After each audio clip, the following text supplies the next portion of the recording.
Halo teman-temanku semua, bertemu lagi di channel Rina Solihin, di channel Rina Menjawab. Ya teman-teman, terima kasih atas dukungan teman-teman semua untuk semua video-video saya, dan saya lihat luar biasa ya komen-komentarnya, dan percayalah teman-teman, tidak ada komentar dari teman-teman yang saya lewatkan, ya, baik dari teman-teman Kristen maupun yang Muslim. Ya, semua saya baca dan saya tanggapi ya secara serius, ya kan? Ya, teman-teman, kali ini saya akan menanggapi teman-teman, ya. Saya akan menanggapi apa yang sekarang sedang ribut ya, sedang gempar par ya di dunia YouTube, ya. Dan ini tentunya teman-teman sudah tahu semua ya bagaimana perseteruan ya antara Bapak MYM ya dengan channelnya Bapak YM ya. Nah, kita sudah tahu semuanya teman-teman bahwa Bapak Yusuf Manubulu itu menyediakan wadah ya di channelnya untuk semua murtadin yang mau bersaksi ya. Teman-teman, saya juga pernah diundang di channel beliau itu 2 kali ya, 2 kali untuk bersaksi ya.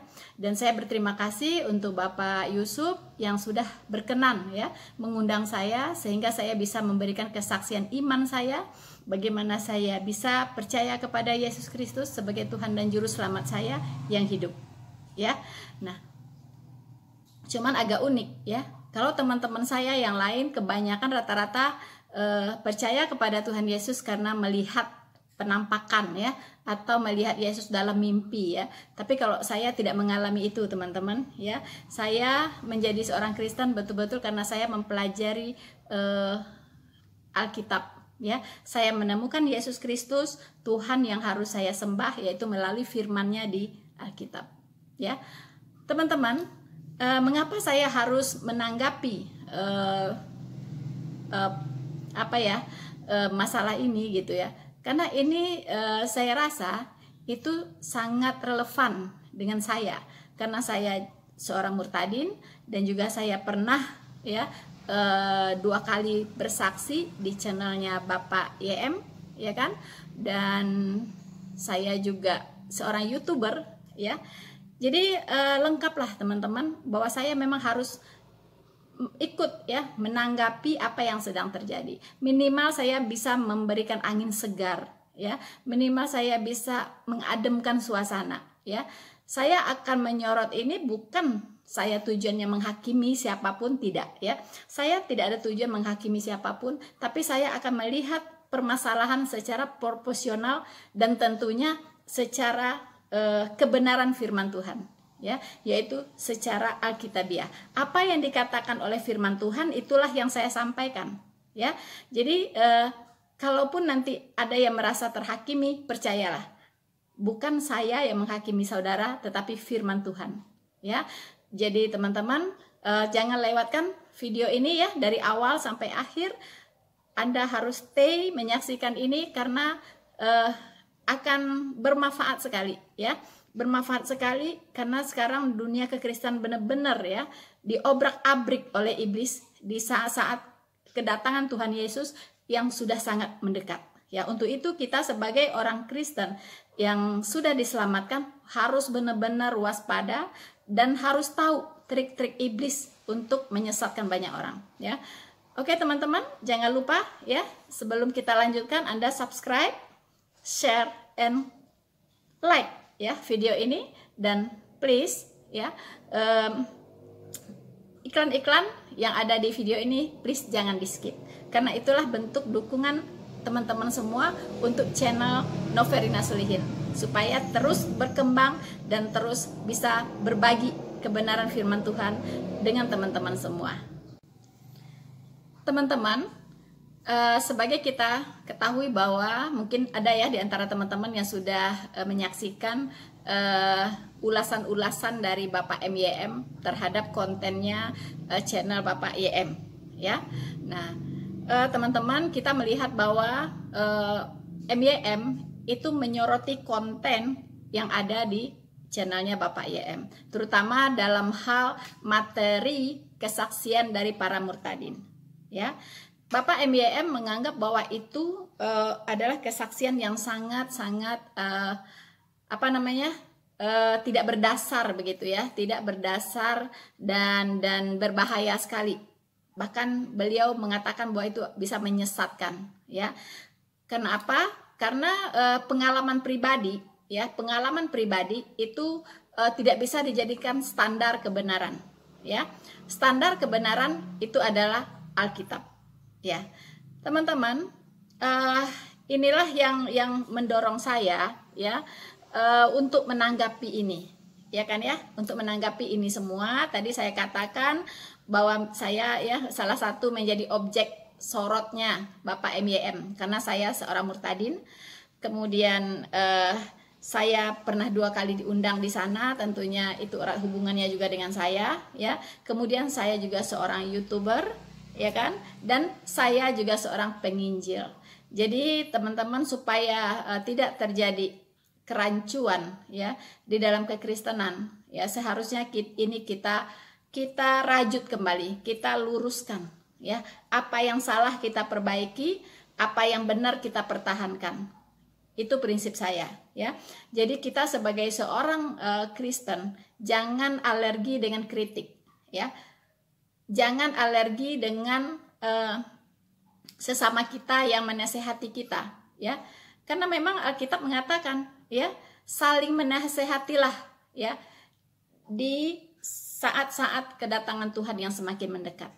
Ya kan? Memang kita harus saling menasehati. Saya sendiri tidak alergi kalau ada yang menasehati saya. Kalau memang saya memang salah dan bisa dibuktikan bahwa saya salah secara alkitabiah, pasti saya akan meninggalkan kesalahan saya dan saya akan ikut yang benar. Itu prinsip saya, begitu ya. Nah, teman-teman, sekali lagi saya katakan bahwa saya mencoba untuk menanggapi peristiwa ini tidak ada maksud untuk menghakimi siapapun, ya. Tapi ini saya terdorong oleh rasa kasih saya, betul-betul karena kasih saya kepada semua saudara-saudara saya seiman, ya, baik Bapak MYM, Bapak YM maupun para murtadin dan kita semua, ya. Jadi saya sangat mengasihi semua teman-teman, ya. Nah, teman-teman, dikatakan bahwa ya teman-teman kita ya murtadin, pada faktanya memang kalau kita lihat itu sebagian besar itu bersaksi karena sudah melihat ya, mengalami langsung ya bagaimana katanya Tuhan Yesus mendatangi mereka, walaupun kadang sekelebat ya kan, cuman melihat dari belakang ya kan ya, cuman lihat cahaya kan, cuman lihat jubahnya dan sebagainya ya. Kesaksian mereka seperti itu bermacam-macam ya teman-teman. Ada yang melihat rambutnya panjang seperti yang di kalender persis ya kan. Ada juga yang mengatakan rambutnya pendek dan ganteng sekali dan sangat berwibawa begitu ya. Dia mengenakan pakaian kerajaan dan sebagainya gitu. Bermacam-macam penglihatan-penglihatan itu. Tidak ada yang seragam. Ya, tidak ada yang seragam, ya kan? Nah, tapi satu hal yang harus kita ketahui bahwa di Ibrani 11 ayat 1 itu mengatakan ya, apa pengertian dari iman itu sendiri ya. Banyak teman-teman saya menjadi Kristen karena tadi itu ya, karena melihat Tuhan Yesus. Bahkan ada yang mengatakan kalau tidak melihat Yesus mungkin tidak jadi Kristen begitu. Ya kan? Karena ada penampakan begitu, karena didatangin dalam mimpi akhirnya mereka jadi Kristen gitu. Tapi kalau misalnya tidak didatangi oleh sosok itu, bisa jadi tidak jadi Kristen. Begitu teman-teman, ya. Nah, di Ibrani 11 ayat 1 mengatakan apa itu iman? Ya, apa itu iman? Sekali lagi saya katakan bahwa kita orang Kristen hanya diselamatkan oleh iman tok. Ya, iman tok, tidak lebih, tidak kurang. Ya, kita hanya diselamatkan oleh iman, tidak oleh perbuatan baik kita, tidak oleh kesalehan kita, tidak oleh banyaknya kita berbuat baik, beribadah dan sebagainya. No, itu adalah buah dari keselamatan. Bukan dengan cara demikian kita bisa selamat, tidak. Tapi itu adalah buah dari keselamatan. Kita diselamatkan dulu, kemudian kita menghasilkan buah seperti tadi. Kita rajin berbuat baik, kita rajin beramal, kita akan jadi seorang Kristen yang saleh. Itulah buah dari keselamatan. Tapi bukan itu yang kita gunakan untuk mengejar keselamatan itu sendiri, ya. Karena kita diselamatkan bukan oleh hasil usaha kita, tapi itu adalah pemberian Allah, kasih karunia Allah. Ya, kita orang yang berdosa ini seharusnya tidak layak ya untuk menerima keselamatan itu, tidak layak untuk kembali bersama-sama dengan Allah di sorga. Tapi Tuhan melayakkan kita, Dia menebus kita dari hukuman maut. Ya, dengan cara Dia datang ke dunia ini menjadi manusia, kemudian Dia mati di kayu salib menggantikan kita dihukum. Ya, dengan demikian kita merdeka, menjadi orang merdeka, menjadi orang yang bebas dari hukuman dosa. Ya. Nah, teman-teman, dikatakan ya di Ibrani 11 ayat 1 bahwa iman adalah dasar dari segala sesuatu yang kita harapkan. Ya. Dasar dari segala sesuatu yang kita harapkan dan bukti ya dari segala sesuatu yang tidak dapat kita lihat, ya. Jadi jelas iman Kristen bukan iman karena melihat, ya. Iman Kristen bukan iman karena didatangin ya oleh Tuhan Yesus, bukan, ya. Makanya Tuhan Yesus mengatakan, berbahagialah engkau karena engkau tidak melihat namun percaya. Ya, dikatakan kepada Thomas, seorang rasul pun yang hidup bersama-sama dengan Tuhan Yesus, ketika Tuhan Yesus bangkit ya dari kematian, dia tidak percaya bahwa itu adalah Tuhan Yesus. Ya kan? Dia tidak percaya kalau belum dilihatkan lubang paku yang ada di tangannya. Itu murid loh yang sudah kemana-mana bersama-sama dengan Tuhan Yesus, tidak percaya, masih mau bukti. Ya kan, tunjukkan dulu lubang paku di tanganmu, baru saya percaya. Nah, akhirnya Tuhan Yesus tunjukkan, tusukkanlah jarimu ke lambung saya, ya kan. Nah, di situ dia melihat baru ada lubang di situ bekas ditombak. Baru Thomasnya berseru, ya Allahku, ya Tuhanku. Baru dia sadar bahwa yang ada di hadapan dia adalah Tuhannya dan Allahnya. Ya, kemudian Tuhan Yesus berkata, karena engkau melihat, maka engkau percaya. Tapi berbahagialah mereka yang tidak melihat namun percaya. Itulah iman yang betul-betul iman. Ya, teman-teman. Komposisi iman, saya pernah mengatakan ada 3 komposisi iman. Ya, pertama pengetahuan. Ya, kedua perasaan. Yang ketiga kehendak. Ya, jadi tidak ada di situ pengalaman pribadi dengan Allah, tidak ada. Ya, komposisi iman tidak ada seperti itu. Jadi pengetahuan, perasaan, dan kehendak. Apa itu pengetahuan? Pengetahuan adalah kita mengenal Allah melalui pembelajaran kitab sucinya. Ya, mengenal Allah melalui mendengar firman yang disampaikan kepada kita. Makanya di semua orang Kristen diperintahkan untuk menginjil, diutus untuk menginjil supaya apa? Semua agar firman ini bisa disampaikan. Berita gembira, kabar baik, Injil ini bisa disampaikan kepada semua orang. Sehingga setiap orang bisa mendengar firman Tuhan. Nah, dari firman Tuhan inilah ya timbul iman, teman-teman. Itu yang dikehendaki oleh Allah, bahwa iman timbul dari pendengaran akan firman Tuhan. Dan dari pengetahuan itulah kita akan merasakan sesuatu, ya, sukacita yang luar biasa karena kita bisa mengenal Allah yang sejati. Ya kan? Nah, kemudian take action, yaitu kehendak. Kita bertobat sungguh-sungguh, percaya kepada Tuhan Yesus sebagai Tuhan dan Juru Selamat kita satu-satunya. Tidak ada keselamatan di luar iman kepada Yesus Kristus. Nah, inilah yang basic harus diketahui oleh semua umat Kristen. Ya, jadi kita sebagai seorang percaya ya sangat berbahaya kalau kita bersandar, iman kita bersandar kepada pengalaman-pengalaman pribadi ya. Orang menyebutnya pengalaman dengan mengalami Tuhan ya, istilahnya mengalami Tuhan ya kan.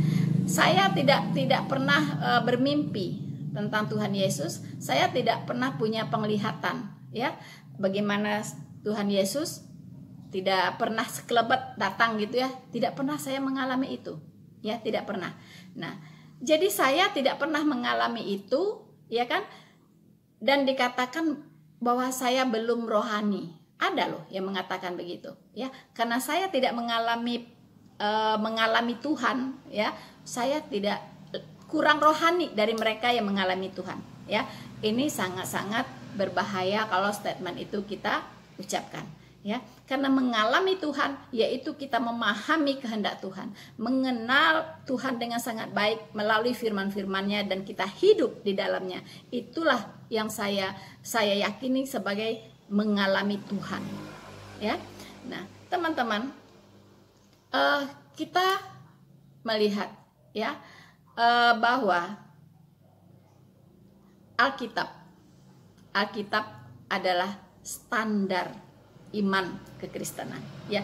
Dasar iman kekristenan itu didasarkan kepada Alkitab ya.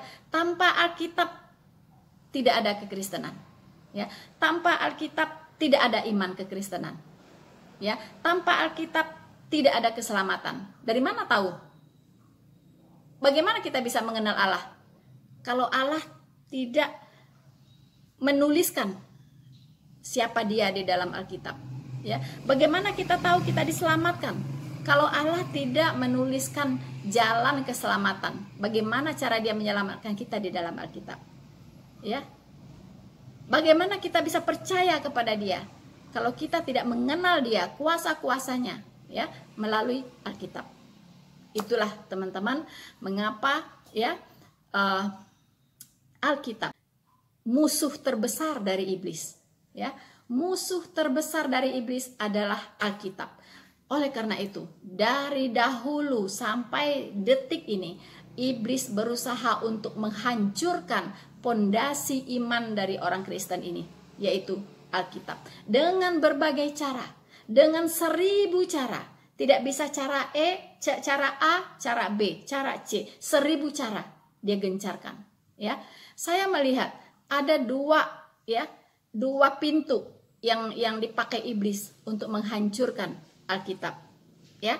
Karena iblis mengatakan bahwa kalau Alkitab ini bisa dihancurkan, Kristen bubar. Iya dong. Karena dasar imannya sudah dihancurkan. Makanya ada firman-Nya tertulis ya, jika dasarnya dihancurkan ya, apalagi yang bisa diperbuat oleh orang benar itu ya. Artinya jika dasarnya dihancurkan, dasarnya ini adalah Alkitab. Jika Alkitabnya ini dihancurkan, apalagi yang bisa diperbuat oleh orang benar itu ya. Nah, jadi teman-teman, ini harus kita waspadai ya. Ada 2 pintu ya yang dipakai oleh iblis untuk menghancurkan Alkitab. Pertama, dia hancurkan dari luar ya, dari luar kekristenan ya. Kemudian yang kedua, dia hancurkan dari dalam kekristenan sendiri ya. Tidak kalah serunya teman-teman, tidak kalah hebatnya ya, serangan-serangan iblis dari luar dan dari dalam ya.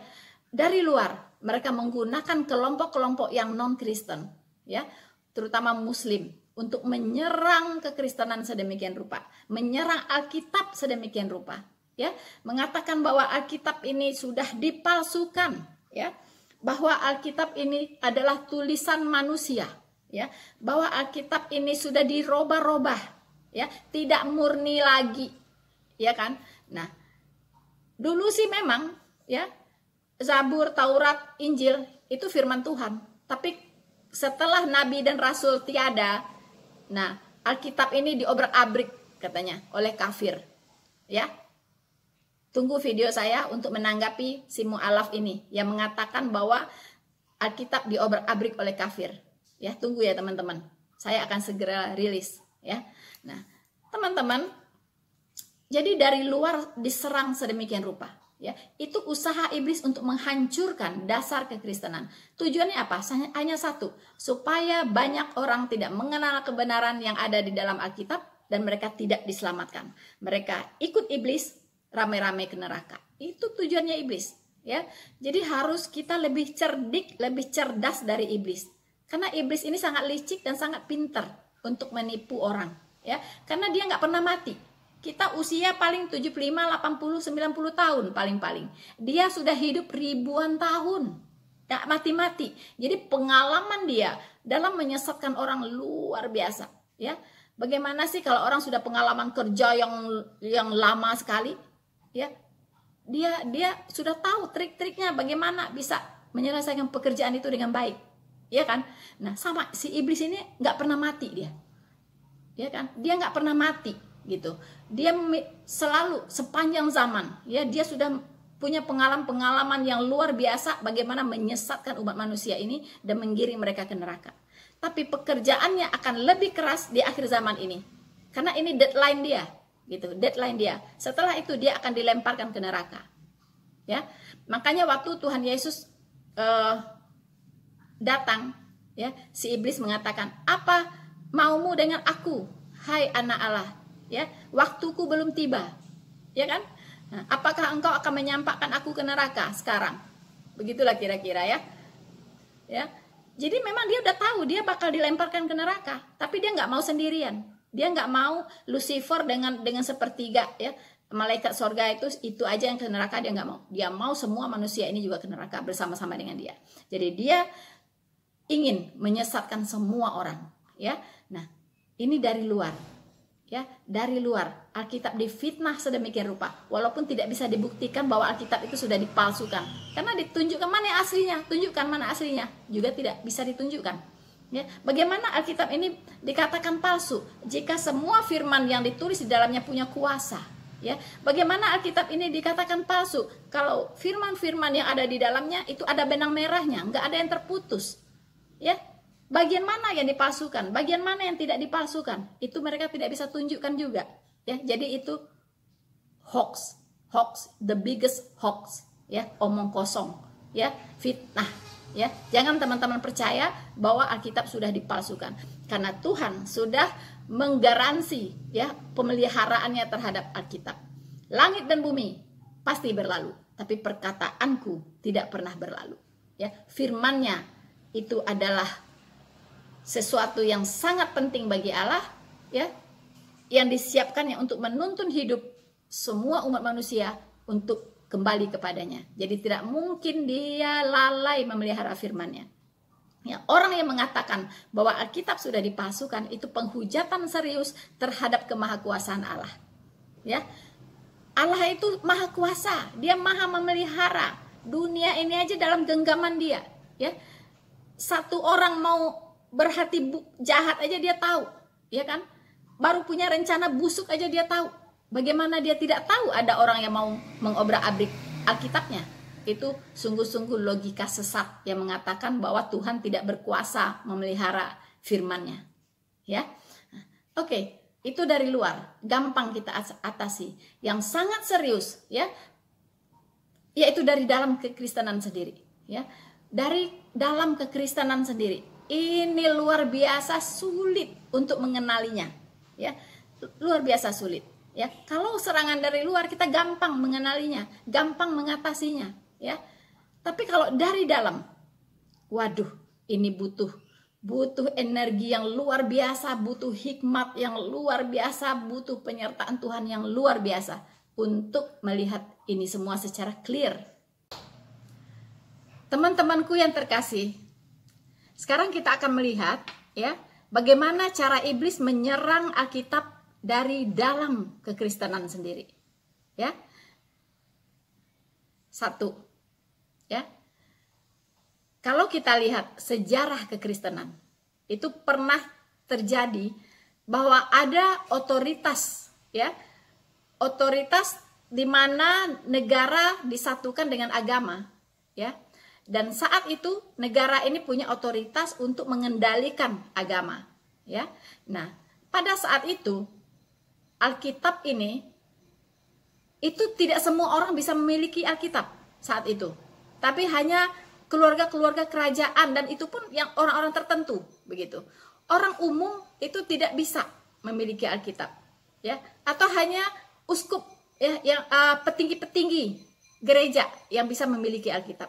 Bahkan siapa yang ketahuan memiliki Alkitab dan membacanya, itu taruhannya bisa kehilangan nyawa, teman-teman. Dan ini pernah terjadi, ya, pernah terjadi sejarah kelam, ya, saat itu, ya. Dari situ iblis itu sudah mulai, ya, sudah mulai menggencarkan serangannya terhadap Alkitab, ya kan. Nah, kedua, teman-teman, ya, itu munculnya kaum liberal di Eropa, ya. Nah, melalui kaum Kristen liberal ini, itu Alkitab itu seperti dikesampingkan, ya. Mereka tidak menganggap Alkitab itu sebagai sumber kebenaran, tidak. Mereka menganggap itu hanya seperti buku biasa, seperti buku sejarah, ya kan. Nah, mereka malah meletakkan filsafat, ya, itu lebih tinggi daripada firman Tuhan. Filsafat manusia lebih tinggi dari firman Tuhan, ya. Kemudian teman-teman, di dalam kekristenan sendiri, ya, juga ada pandangan, ya, pandangan bahwa Alkitab ini bukan satu-satunya kitab firman Allah, ya, melainkan hanya salah satu saja, ya, sebagai kitab firman Allah, salah satu kitab firman Allah, teman-teman, ya. Iblis sampai sebegitunya, ya, mengacaukan kekristenan, sehingga di luar Alkitab dianggap masih ada firman Allah. Nah, disinilah iblis masuk, teman-teman. Ketika Alkitab dikatakan bukan satu-satunya firman Allah, melainkan salah satu saja dari kitab firman Allah, ini sasaran empuk dari iblis untuk menghancurkan kekristenan. Mengapa? Karena di luar Alkitab masih ada firman Allah, begitu, ya, masih ada firman Allah, gitu. Masih diyakini ada sumber-sumber lain yang bisa dilihat sebagai firman Allah, teman-teman. Hari-hari ini saya melihat, ya, di kalangan umat Kristen sendiri, ya, dan saya minta maaf sekali, ya, untuk teman-teman saya murtadin, ya kan. Mereka masih terbawa-bawa, ya, dengan baju lama, kain yang sudah lama dibawa untuk menambal kain yang baru, ya, kira-kira begitu, ya, ungkapan yang ada di Alkitab itu. Jadi apa yang sudah lama harusnya ditinggalkan, ya. Kita sudah sekarang ada di dalam iman kepada Yesus Kristus, dan Alkitab adalah satu-satunya kitab firman Allah, ya. Seharusnya kita tidak lagi getol menyitat-nyitat ayat dari kitab yang lama, ya. Kalau bagi saya, ya Tuhan, saya katakan bahwa haram hukumnya bagi saya kalau saya mencari kebenaran dari kitab saya yang lama, ya. Karena itu akan melukai Tuhan saya, akan melukai firman yang ada di dalam Alkitab saya, akan melukai Alkitab saya sendiri, ya. Karena saya berpandangan Alkitab adalah satu-satunya firman Allah. Tidak ada firman Allah di luar Alkitab, ya. Jadi tidak ada lagi relevansinya saya mengutip-ngutip apapun dari sumber apapun, apalagi dari kitab suci saya yang lama, untuk menjelaskan apa yang ada di Alkitab, untuk menjelaskan Tuhan Yesus yang ada di Alkitab. Saya tidak akan pernah mengutip satu ayat pun dari kitab saya yang lama. Bagi saya, Isa Al-Masih itu bukanlah Tuhan Yesus.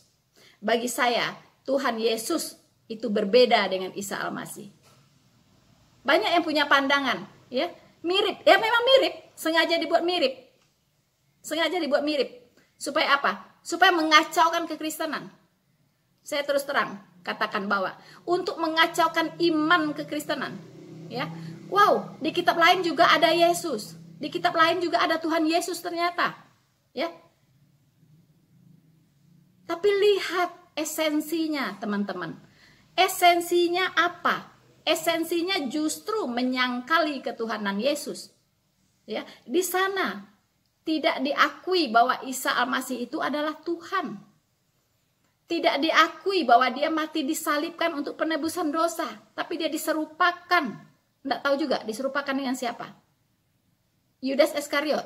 Yudas Iskariot matinya gantung diri dan perutnya mayatnya jatuh dan perutnya terbelah. Ya, dan menjadi saksi kematian Yesus Kristus itu banyak, saksi mata. Tentara Romawi, pemuka Yahudi dan seluruh penduduk Yerusalem itu menjadi saksi kematian Tuhan Yesus di kayu salib. Ya, dan para murid. Bahkan sampai kebangkitannya pun, saat dia bangkit pun 40 hari dia menampakkan diri ke seluruh ke semua orang banyak. Ya. Dan dia terangkat ke surga di depan mata banyak orang. Jadi firman mana yang mau engkau dustai? Tidak ada.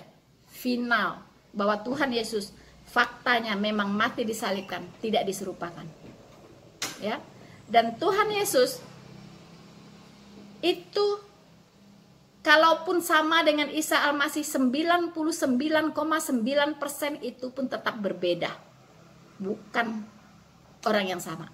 Karena kalau sama, kesamaannya harus 100%. Itu baru sama. Tapi kalau samaannya 90,99% pun tetap itu orang yang berbeda. Tapi ini kesamaannya mungkin 40% doang. Ya kan? Bisa jadi 30% doang kesamaannya. Bisa jadi cuma 20%. Begitu. Ya. Jadi tidak ada bisa membenarkan bahwa Isa itu adalah Yesus. Jadi please ya, teman-teman maupun Anda yang sudah Kristen dari lahir, please jangan punya iman yang salah. Ya. Iblis akan membelotkan, ya. Iman itu akan dibelotkan, ya. Anda berimannya ke Isa atau berimannya ke Tuhan Yesus. Orang Kristen Arab menyebut Tuhan Yesus itu Isa Al-Masih, enggak. Ya. Enggak ada orang Arab itu, orang Kristen Arab menyebut Tuhan Yesus itu dengan Isa Al-Masih. Enggak ada. Tak boleh tanya. Dia nyebutnya Yesus. Ya. Jadi benar-benar beda gitu. Beda. Ya. Nah, dia tidak mati dan tidak dibangkitkan. Ya kan? Nah, padahal itulah inti Injil. Ketika Tuhan Yesus mati mengampuni dosa kita dan dia menang atas maut dan dia bangkit pada hari ketiga. Itulah inti Injil. Tapi inti Injil itu yang tidak dimiliki oleh Isa Al-Masih. Bagaimana bisa sama? Bagaimana bisa Anda mengatakan Isa Al-Masih itu adalah Yesus Kristus? Saya hanya berharap teman-teman yang masih punya pemahaman seperti itu, paradigma yang seperti itu, Anda tidak salah beriman. Karena salah beriman, ujung-ujungnya kebinasaan. Ya, bukannya hidup yang kekal, tapi penyiksaan yang kekal. Karena kita diselamatkan sekali lagi hanya oleh iman tok. Jadi pastikan iman kita ini benar. Jangan bermain-main dengan iman, ya. Karena kita hanya diselamatkan oleh iman, please, ya. Tidak oleh yang lain, gitu. Ya, teman-teman. Jadi tadi saya katakan munculnya Kristen liberal mengacaukan kekristenan. Ya, dianggap Alkitab ini tidak punya otoritas penuh, ya. Yang di luar Alkitab, filsafat itu dianggap lebih powerful daripada apa yang tertulis dalam Alkitab. Makanya jangan heran kenapa orang-orang Eropa lama-lama meninggalkan Alkitab. Karena itu munculnya Kristen liberal ini, gitu. Tapi saya yakinkan Anda, ketika Alkitab ditinggalkan, maka damai sejahtera akan meninggalkan negara tersebut. Anda lihat sekarang Eropa, ya, tidak lagi seperti dulu, ya, sudah tidak nyaman, ya, damai sejahtera sudah mulai meninggalkan Eropa, berpindah ke Asia sekarang, karena di Asia nama Yesus sudah mulai sudah mulai dikenal, banyak orang-orang Asia menjadi Kristen, ya, di Eropa sebaliknya. Itulah, ya, kita harus lebih cerdas melihat, ya, pergerakan dari iblis ini kemana-mana aja, gitu. Trik-trik busuknya seperti apa, ya. Nah, kemudian di dalam Kristenan sendiri dimunculkan paradigma bahwa Alkitab bukan kanon tertutup, ya. Alkitab bukan kanon tertutup, tapi kanon terbuka. Artinya setelah kitab Wahyu 22 ayat 21 itu firman Tuhan masih jalan terus, Wahyu masih jalan terus karena masih terbuka, ya. Jadi muncullah wahyu-wahyu liar, ya kan? Nah, apa akibatnya? Akibatnya itu tadi, muncullah banyak agama, banyak aliran, ya, banyak denominasi dalam kekristenan. Sumbernya apa? Rata-rata tokohnya didatangi malaikat. Rata-rata tokohnya bermimpi, ya kan? Rata-rata tokohnya mendapat pewahyuan, ya kan? Nah, teman-teman, inilah dampak daripada paradigma bahwa Alkitab adalah kanon terbuka. Iblis betul-betul di situ bisa meluncur dengan sangat mulusnya, teman-teman, untuk mengacaukan kekristenan. Dia akan buat, ya, pewahyuan-pewahyuan palsu dengan berbagai-bagai cara, ya. Kalau tokoh si Mr. X, si Mrs. ya, Mrs. Siapa itu? Ya kan? Tidak didatangi oleh malaikat. Mungkin tidak ada agama itu hari ini. Tidak ada denominasi itu hari ini. Dan banyak lagi, ya. Bukan Mr. X, Mrs. Y dan sebagainya, bukan. Ya, banyak yang lain juga, gitu. Nah, inilah teman-teman akibat dari pemahaman bahwa Alkitab itu adalah kanon terbuka. Disitulah iblis masuk, ya. Iblis masuk dengan menyamar, ya, menyamar menjadi Mesias, ya, menyamar sebagai Tuhan Yesus, ya. Kemudian menampakkan diri seperti malaikat, ya. Karena iblis juga bisa menyamar jadi malaikat terang. Itu kata Alkitab. Iblis juga bisa menyamar jadi malaikat terang, ya. Nah, jadi teman-teman, kalau kita lihat, ya, seperti ini, apa yang harus kita lakukan? Tentunya kita dengan sadar, sebelum kita terlambat, kita tutup semua pintu untuk iblis bisa masuk, ya. Semua pintu supaya iblis tidak bisa masuk. Caranya bagaimana? Ubah paradigma kita. Kembali back to the Bible, ya. Pegang teguh Alkitab, ya, dari Kejadian 1 pasal 1 sampai Wahyu 22 ayat 21. Finish. Tidak ada lagi wahyu di luar itu. Tidak ada lagi wahyu di luar itu. Teman-teman, sekarang kita kembali ke permasalahan dari Bapak MYM, ya, dan konten dari channelnya, konten kesaksian murtadin di channelnya Bapak YM, ya. Teman-teman, jujur, ya, saya tidak yakin, ya, saya tidak yakin dengan dan tidak setuju, ya, dengan pendapat Bapak MYM, ya, bahwa teman-teman saya murtadin ini adalah berbohong dengan kesaksiannya. Saya tidak yakin itu, ya.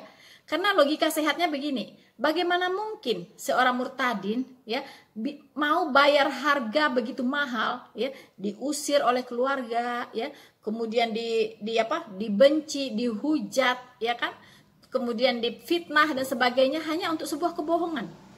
Saya tidak yakin itu, gitu. Saya yakin mereka benar-benar mengalami itu, teman-teman, benar-benar mengalami itu, ya. Dan apa, mungkin apa namanya, mereka juga tidak bisa apa ya, tidak tahu gitu untuk mempertahankan itu seperti apa. Yang pasti bagi mereka, saya mengalami gitu ya. Mau bicara apa juga ya, mau bicara bagaimana juga, tapi saya mengalami begitu loh ya. Saya yakin tuh teman-teman saya itu pasti mengalami itu. Memang dia melihat, memang dia didatangi di dalam mimpi gitu, saya yakin gitu ya. Nah, tapi saya hanya mengingatkan satu hal ya kepada teman-teman saya, para murtadin ya, yang memang akhirnya mengenal Yesus Kristus, bertobat dan terima Tuhan Yesus karena penampakan ya, ada atau kena mimpi-mimpi tadi gitu. Nah, kita bersyukur gitu, kita bersyukur mereka jadi Kristen akhirnya gitu ya kan. Nah, cuman satu hal saya mengingatkan bahwa banyak yang mengatakan bahwa Rasul Paulus pun mengalami hal yang sama ya. Dia juga sebelum bertobat terima Yesus juga didatangi oleh Tuhan Yesus kan. Nah, tapi bedanya kalau di Rasul Paulus didatangin oleh Tuhan Yesus, itu Tuhan Yesus punya satu misi yang jelas ya. Tuhan Yesus ingin memakai Saulus ini sebagai rasul ya, rasul yang luar biasa. Karena apa? Karena Tuhan Yesus tahu militannya dia gitu ya, kemilitanan dia dalam agamanya yang lama gitu. Nah, kalau kemilitanan dia ini dipakai oleh Tuhan Yesus untuk pemberitaan Injil, ini akan luar biasa sekali. Makanya Tuhan Yesus tahu apa yang Tuhan Yesus lakukan begitu. Maka dia menampakkan diri ya dalam bentuk cahaya yang muter-muter di depannya Rasul Paulus itu. Dan tapi ada suaranya, dia berkata, "Saulus, Saulus, mengapakah engkau menganiaya aku?" Ya, dia bersuara begitu ya. Dia berkata-kata begitu. Ya, teman-teman. Bahkan di kesempatan lain justru dia menampakkan diri lagi 2 kali sebenarnya. Setelah jadi rasul pun dia menampakkan diri juga ke Rasul Paulus, ya kan? Bahkan dalam wujud yang utuh gitu. Bahkan dia berdiri di sampingnya Rasul Paulus. Ya. Saya lupa ayatnya di mana, tapi ada teman-teman. 2 kali menampakkan diri. Dan itu apa namanya? Dia betul-betul Tuhan Yesus menampakkan diri secara jelas, berbicara, ya kan? Bahkan ngobrol, ya. Istilahnya ngobrol, ya. Rasul Paulus kan bertanya, "Saulus, Saulus, mengapakah engkau menganiaya aku?" Kemudian Saulus berkata, "Apakah engkau Tuhan?" Gitu kan? "Ya, akulah Yesus yang engkau aniaya itu." Itu ada komunikasi begitu. Nah, tapi yang datang kepada teman-teman sejauh yang saya amati itu sekelebet aja gitu. Ya kan, sekelebet aja. Nah, saya khawatirnya ini bukanlah Tuhan Yesus, tetapi adalah iblis yang menyamar. Ya kan? Nah, teman-teman, saya tidak menghakimi, tapi saya menghakimi dengan firman Tuhan. Ya, jadi firman Tuhan yang menghakimi Anda, gitu ya.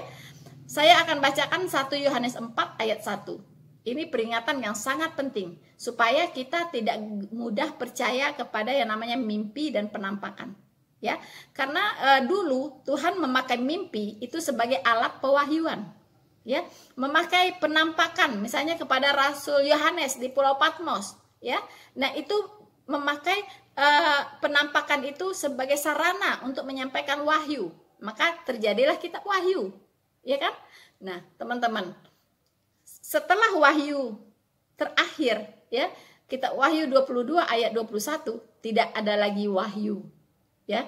Jadi mimpi dan penglihatan pun sudah tidak dipakai lagi oleh Tuhan. Tuhan tidak punya kepentingan lagi untuk datang di dalam mimpi orang untuk menampakkan diri kepada siapapun. Tidak punya kepentingan apa-apa lagi.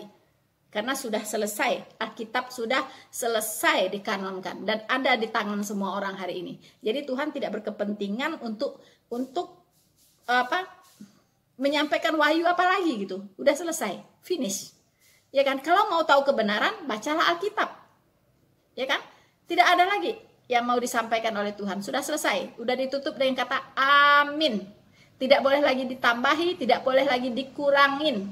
Ya, itu sangat tegas diperingatkan di Wahyu 22 ayat 18 sampai 19. Tidak boleh ditambahi, tidak boleh dikurangin. Artinya finish, sudah di lockdown oleh Tuhan Yesus. Ya, nah hati-hati. Ini sudah diperingatkan. 1 Yohanes 4 ayat 1. Saya pakai kacamata ya teman-teman, nggak kelihatan. Ya, saudara-saudaraku yang kekasih, ya, ini Rasul Yohanes. Ya, janganlah percaya akan setiap roh, tetapi ujilah roh-roh itu, apakah mereka berasal dari Allah? Sebab banyak nabi-nabi palsu yang telah muncul dan pergi ke seluruh dunia. Nah, ini yang dimaksud di sini adalah bahwa roh-roh yang bukan Allah. Kalau roh yang bukan Allah itu berarti roh iblis, roh antikristus. Ya, roh antikristus. Antikristus ada dua pemahaman, ya. Antikristus diartikan orang anti dengan Kristus, ya. Artinya menolak Kristus, ya. Tidak, teman-teman. Dari bahasa aslinya, antikristus itu artinya menggantikan Kristus.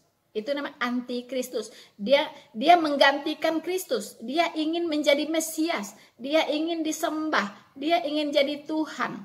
Ya, jadi itu antikristus itu adalah roh yang ingin menggantikan Kristus. Ya, nah, jadi dikatakan iblis pun bisa menyamar jadi malaikat terang. Ya, dia menyamar jadi Mesias. Ya kan?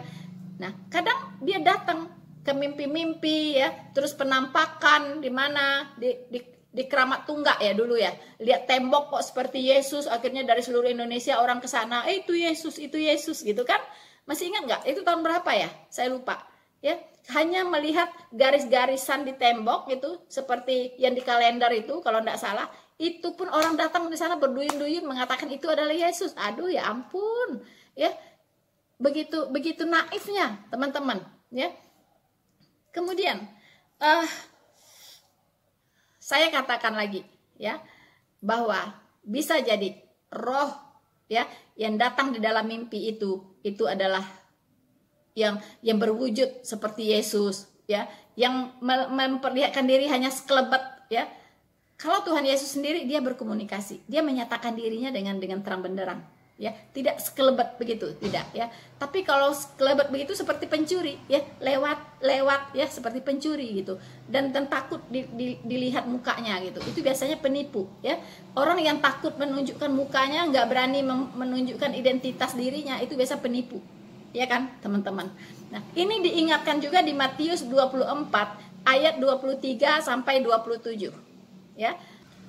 Pada waktu itu, jika ada orang berkata kepada kamu, ingat ini Tuhan Yesus sendiri yang berbicara, ya. Tuhan Yesus sendiri yang berbicara. Pada waktu itu, jika ada orang berkata kepada kamu, lihat Mesias ada di sini, ya, atau Mesias ada di sana, janganlah kamu percaya. Ya, sebab Mesias palsu dan nabi-nabi palsu akan muncul dan mereka akan mengadakan tanda-tanda, mujizat-mujizat, sehingga sekiranya mungkin mereka menyesatkan orang pilihan juga. Ya, aku camkanlah itu, aku sudah mengatakannya terlebih dahulu kepadamu. Jadi, apabila orang berkata kepadamu, lihat ia ada di padang gurun, janganlah kamu pergi ke situ. Atau lihat ia ada di dalam bilik, janganlah kamu percaya.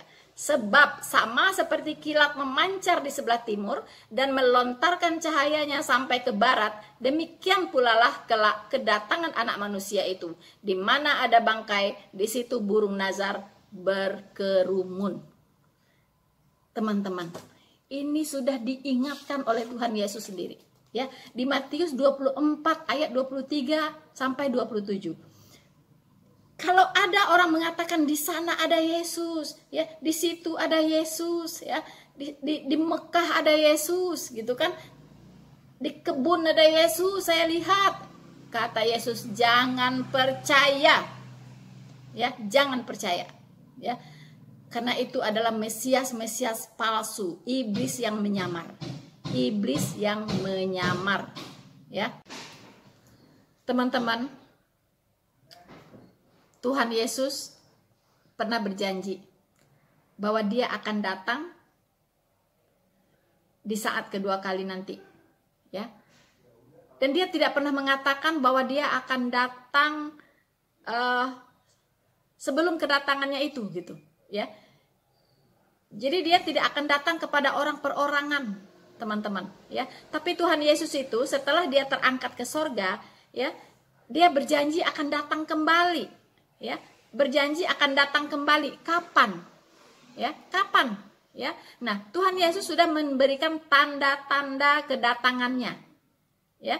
Kalau kita dibaca di Alkitab, begitu banyak tanda-tanda kedatangan Tuhan Yesus yang kedua kali itu sudah sangat dekat saat ini.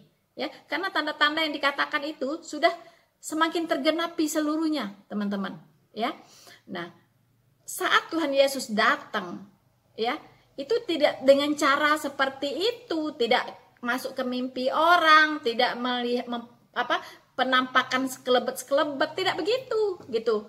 Ya, Tuhan Yesus tidak pernah mengatakan seperti itu datangnya, gitu. Tuhan Yesus itu akan datang nanti, ya, di awan-awan, di saat kedatangannya yang kedua kali, ya. Untuk itu kita akan buka Matius 24 ayat 29 sampai 31.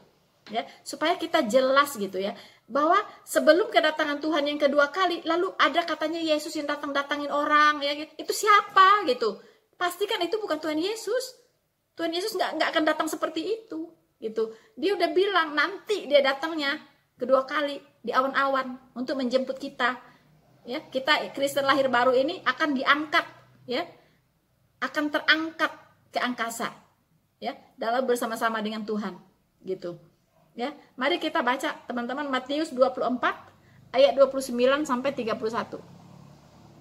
Segera sesudah siksaan pada masa itu, matahari akan menjadi gelap, bulan tidak bercahaya, bintang-bintang akan berjatuhan dari langit, dan kuasa-kuasa langit akan goncang. Ya. Pada waktu itu, ya, pada waktu itu akan nampak tanda anak manusia di langit, ya. Jadi nampak tanda anak manusia di langit, dan semua bangsa di bumi akan meratap, dan mereka akan melihat anak manusia itu datang di atas awan-awan di langit, ya, dengan segala kekuasaan dan kemuliaannya. Dan Dia akan menyuruh keluar malaikat-malaikatnya dengan meniup sangkakala yang dahsyat bunyinya, dan mereka akan mengumpulkan orang-orang pilihannya dari keempat penjuru bumi, dari ujung langit yang satu ke ujung langit yang lain. Beginilah kedatangan Tuhan Yesus, gitu loh, ya. Tidak seperti yang dilihat itu, gitu, ya. Tuhan Yesus tidak pernah mengatakan bahwa Dia akan mendatangin orang-orang supaya mereka bertobat. Tidak ada ayatnya, gitu, ya. Nah, ini pastikan teman-teman, ya, jangan terkecoh karena iblis menyamar jadi Mesias palsu, ya. Nah, teman-teman, kita sangat berterima kasih sekali sebenarnya kepada Bapak Yusuf Manubulu, ya, yang sudah memfasilitasi kita sebagai murtadin untuk bersaksi. Itu luar biasa, ya. Nah, tapi kembali lagi kepada kita, beliau hanya sekedar memfasilitasi. Bagaimana kesaksian kita, bagaimana apa yang mau kita saksikan, itu kembali kepada diri kita masing-masing, ya. Apakah yang akan kita saksikan hanya bagaimana kita didatangin, ya, apa yang kita lihat, apa yang di mimpi kita didatangin oleh makhluk istin seperti tadi, apakah itu saja, ya? Alangkah baiknya kalau kita menyaksikan iman kita, ya, melalui pembacaan kitab suci. Oke lah, ya, melalui penglihatan, melalui mimpi tadi, kita teman-teman bisa mengenal Yesus, bisa percaya bahwa Yesus adalah Tuhan. Itu luar biasa, bagus gitu. Jadi si iblis itu sudah kalah duluan gitu ya. Tapi ingat, ya. Tapi ingat, sebenarnya dia belum kalah. Sebenarnya iblis itu belum kalah sebelum kita benar-benar memiliki iman yang benar karena firman Allah. Ya, jadi maksud saya, setelah kita percaya kepada Tuhan Yesus, ya terserah apa itu yang dilihat ya, makhluk apa gitu kan, mau iblis, mau setan, mau jin, terserah ya. Tapi yang penting sekarang kita percaya Tuhan Yesus, dan mari kita belajar firman Tuhan secara sungguh-sungguh. Ya, kenali Tuhan Yesus yang benar itu melalui firman-firmannya. Ya, mari kita pegang Alkitab ini sebagai alat untuk bisa membangun iman kita dari hari ke hari. Jangan berkanjang pada penampakan, jangan berkanjang pada penglihatan, ya, karena itu semua tipu muslihat iblis. Ya, saya sangat menyayangkan, bahkan pengkhotbah besar pun, ya, mempromosikan dirinya, ya, didatangi oleh malaikat lah, ya kan, oleh bidadari lah, ya kan, kemudian dia bercumbulah dengan bidadari itu. Oh my God, ya, ini sesuatu yang tidak boleh terjadi, ya. Jadi bagaimana mungkin seorang pengkhotbah bisa meluruskan, ya, iman jemaat-jemaatnya kalau dia sendiri seperti itu, ya. Jadi mari teman-temanku, ya, saya berterima kasih kepada Bapak Yusuf Manubulu, ya, yang sudah menyediakan, memfasilitasi kita semua untuk bersaksi, ya kan, dan saya tahu, ya, bukan timingnya saat itu untuk meluruskan para murtadin, ya, seperti yang dikehendaki oleh Bapak MYM, ya. Bagaimana mau memotong-motong kesaksian dia gitu. Tapi saya percaya bahwa di kesempatan-kesempatan lain Pak Bapak Yusuf Manubulu juga sering membagikan pengajaran-pengajaran firman Tuhan, ya kan. Nah, kemudian untuk Bapak MYM sendiri kita juga berterima kasih, ya, karena beliaulah kita bisa mengangkat masalah ini hari ini, kita bisa membuat semua jadi terang benderang, kita bisa mendiskusikannya, ya, mana yang menurut Alkitab benar, mana yang tidak, ya. Kedua-duanya dipakai oleh Tuhan untuk membuat segala sesuatu itu menjadi terang benderang, ya. Jadi teman-teman, saya minta maaf kalau apa yang saya sampaikan ini, ya, ada yang salah kata atau ada yang tidak menyenangkan, ya, dan saya minta maaf untuk itu. Tapi semuanya hanya karena kasih dan kepedulian saya, ya, untuk jiwa-jiwa, ya, yang memang sudah sudah terpanggil, ya, untuk bersaksi bagi Tuhan Yesus. Tapi mari kita saksikan iman kita berdasarkan firman Tuhan. Ya, oke teman-teman, saya berharap kita semua tetap semangat, ya, menjadi saksi-saksi Kristus, menjadi duta-duta Kristus, dan kita bertambah bersemangat lagi untuk memberitakan Injil yang benar kepada semua orang. Ya, untuk itu terima kasih teman-temanku semuanya. Jangan lupa like, subscribe, dan share video ini. Tuhan Yesus memberkati kita semua. Maranatha.